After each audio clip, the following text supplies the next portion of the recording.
A few moments later. Assalamualaikum warahmatullahi wabarakatuh. Perkenalkan, nama saya Zahira Sifanur Fatimah dari kelas MN22D dengan NIM 22416261201342. Nah, di sini saya akan menjelaskan tentang penggunaan Big Data pada perusahaan PT Bank Syariah Indonesia Tbk. Lanjut. Siapa sih yang tidak tahu tentang PT Perusahaan Bank Syariah Indonesia? Nah, jadi di sini saya akan menjelaskan secara singkat tentang perusahaan PT Bank Syariah Indonesia. Nah, PT Bank Syariah ini yaitu adalah salah satu perusahaan perbankan yang Indonesia yang menyediakan layanan perbankan syariah atau yang secara Islami. Nah, status PT Bank Syariah Indonesia ini yaitu sudah terbuka, yang artinya berarti si perusahaannya itu sudah terbuka publik. Jadi tuh sahamnya tuh yang bisa dimiliki oleh siapapun, kayak masyarakat seperti kita pun bisa memiliki saham. Nah, karena PT Bank Syariah ini sifatnya terbuka, berarti mayoritas ada pemiliknya dong. Pemilik saham PT Bank Syariah ini yaitu PT PPA atau Perusahaan Pengelola Aset. Terus dan juga ada PT Bank Negara Indonesia yaitu BNI. Nah, itu mereka mayoritas asetnya dimiliki oleh dua perusahaan itu.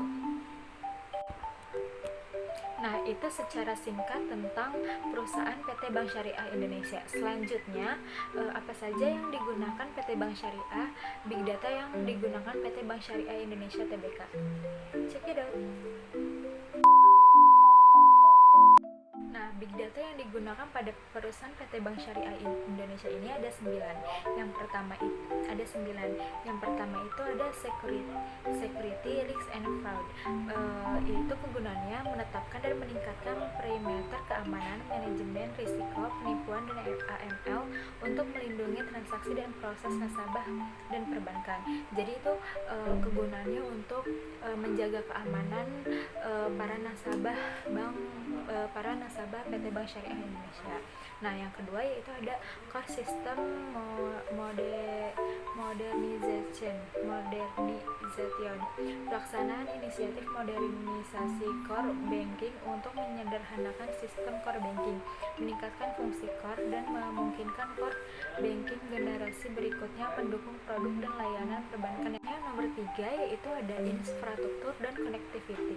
Pembentukan dan peningkatan infrastruktur dan alat konektivitas, aplikasi dan hardware yang menghubungkan berbagai teknologi untuk mendukung bisnis bank. Nah, jadi Big Data infrastruktur connectivity itu yaitu pembentukan peningkatan infrastruktur dan alat konektivitas. Jadi itu untuk menghubungkan berbagai teknologi untuk mendukung bisnis Bank Syariah Indonesia ini. Selanjutnya yang keempat itu ada integrated data management, monitoring and recording. Nah, pembentukan dan peningkatan enterprise data warehouse dan big data analysis untuk meningkatkan data as a service serta alat manajemen informasi yang digunakan karyawan untuk melakukan pemantauan dan pelaporan secara mandiri.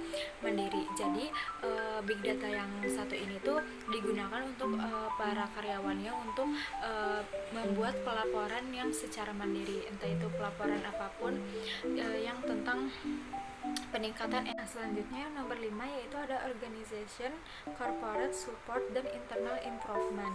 Penggunaan satu platform utama untuk menampung seluruh kapasitas alur kerja yang dibantu oleh peningkatan pusat data layanan nasabah terpadu, customer relationship pada area sales, marketing dan campaign management untuk meningkatkan engagement pada nasabah.